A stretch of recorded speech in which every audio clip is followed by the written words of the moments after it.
नमस्कार। BA part प्रथम का द्वितीय प्रश्न पत्र भारतीय समाज, जिसमें आज हम बात करने जा रहे हैं परिवार की। विश्व के सभी समाजों में परिवार पाया जाता रहा है, परंतु इसके स्वरूप भिन्न भिन्न हो सकते हैं। मानव की समस्त सामाजिक संस्थाओं में परिवार एक आधारभूत और सर्वव्यापी सामाजिक संस्था है। प्रसिद्ध मानव शास्त्री ने लिखा है कि परिवार ही एक ऐसा समूह है जिसे मनुष्य पशु अवस्था से अपने साथ लाया है। प्रसिद्ध समाजशास्त्री मैकाइवर एंड पेज ने अपनी पुस्तक सोसाइटी में लिखा है कि परिवार पर्याप्त निश्चित यौन संबंध द्वारा परिभाषित एक ऐसा समूह है जो बच्चों के जनन एवं लालन पालन की व्यवस्था करता है। डॉक्टर एस दुबे, श्यामचरण दुबे, जिन्होंने ह्यूमन एंड कल्चर पुस्तक लिखी, उसमें उद्धृत किया है कि परिवार में स्त्री और पुरुष दोनों की सदस्यता प्राप्त रहती है। उनमें से कम दो विपरीत यौन व्यक्तियों को यौन संबंधों की सामाजिक स्वीकृति रहती है और उनके संसर्ग से उत्पन्न संतान मिलकर परिवार का निर्माण करते हैं। मर्डॉक ने सोशल स्ट्रक्चर पुस्तक में लिखा है कि परिवार एक ऐसा सामाजिक समूह है जिसके लक्षण सामान्य निवास, आर्थिक सहयोग और जनन हैं। इसमें दो लिंगों के बालिग शामिल हैं, जिनमें कम से कम दो व्यक्तियों में स्वीकृत यौन संबंध होता है, और जिन बालिग व्यक्तियों में यौन संबंध है उनके अपने या गोद लिए हुए एक या अधिक बच्चे होते हैं। सारांश रूप में परिवार संरचनात्मक एवं प्रकार्यात्मक अपने मूल रूप में परिवार की संरचना पत्नी, पति और बच्चों से मिलकर बनी होती है। तो कहने का तात्पर्य परिवार जिसमें विपरीत यौन संबंधों के व्यक्ति होते हैं, साथ ही इसमें बच्चे भी, अर्थात स्त्री और पुरुष तो है ही और उसमें बच्चे भी होते हैं, तो वह परिवार बनता है। इस प्रकार किसी भी परिवार में तीन प्रकार के संबंध पाए जाते हैं। पहला पति पत्नी के संबंध, दूसरा माता पिता तथा बच्चों के संबंध, और तीसरा भाई बहनों के संबंध।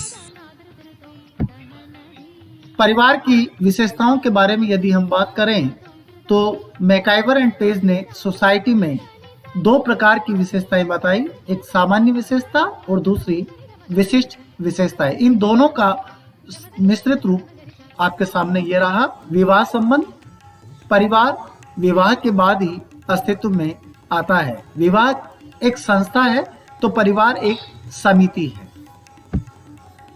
विवाह का एक स्वरूप, प्रत्येक समाज में विवाह का एक स्वरूप प्रचलित होता है, जो एक विवाह है, बहुपत्नी विवाह है या बहुपति विवाह है आदि हो सकता है।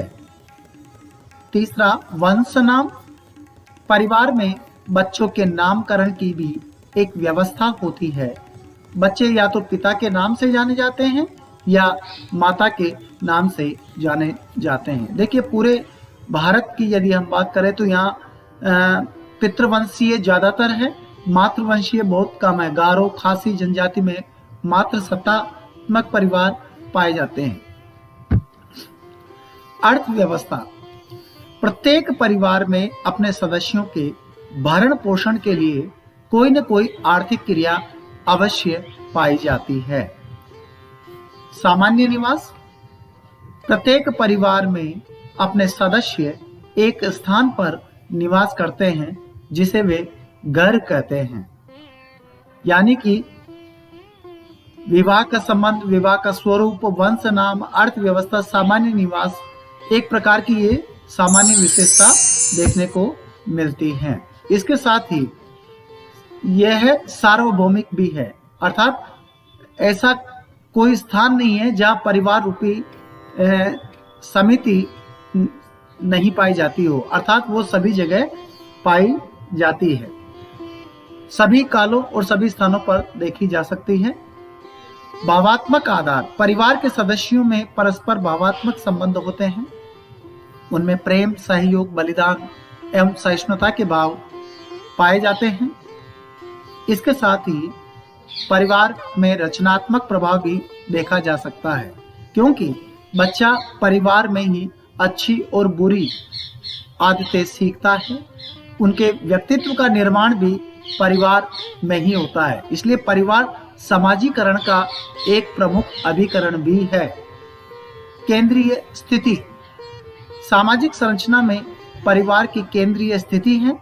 कई परिवारों से मिलकर ही वंश, गोत्र, उपजाति, जाति, समुदाय एवं समाज बनता है। इसके साथ ही परिवार में सदस्यों का उत्तरदायित्व भी होता है, यानी जिन जिन सदस्यों का जो भी दायित्व है वो यहाँ देखने को मिलता है। सीमितता का, परिवार की सदस्यता जैविक होने के कारण परिवार के सदस्यों की संख्या सीमित होती है। सामाजिक नियमन, प्रथाओं एवं परंपराओं द्वारा प्रत्येक परिवार अपने सदस्यों पर नियंत्रण रखता है और समाज व्यवस्था को बनाए रखने में सहयोग देता है। और परिवार की स्थायी एवं अस्थायी प्रकृति, संस्था अर्थात समिति के रूप में परिवार स्थायी है।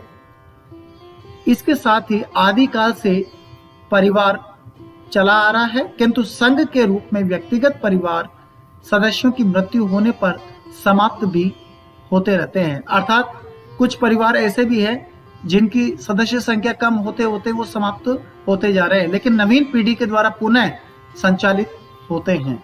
तो इस प्रकार परिवार रूपी जो समिति है वो विश्व के सभी समाजों में देखी जा सकती है। और यहाँ तक कि उनके सदस्यों के क्या संबंध रहेंगे परिवार में, अर्थव्यवस्था कैसी रहेगी, परिवार का आकार कैसा है, ये सभी व्यवस्थाएं देखी जा सकती है। तो इस प्रकार हम चाहे वो भारत हो चाहे विश्व के किसी भी क्षेत्र में हो, परिवार रूपी व्यवस्था प्रचलित है। आज तक बस इतना ही। बहुत बहुत धन्यवाद।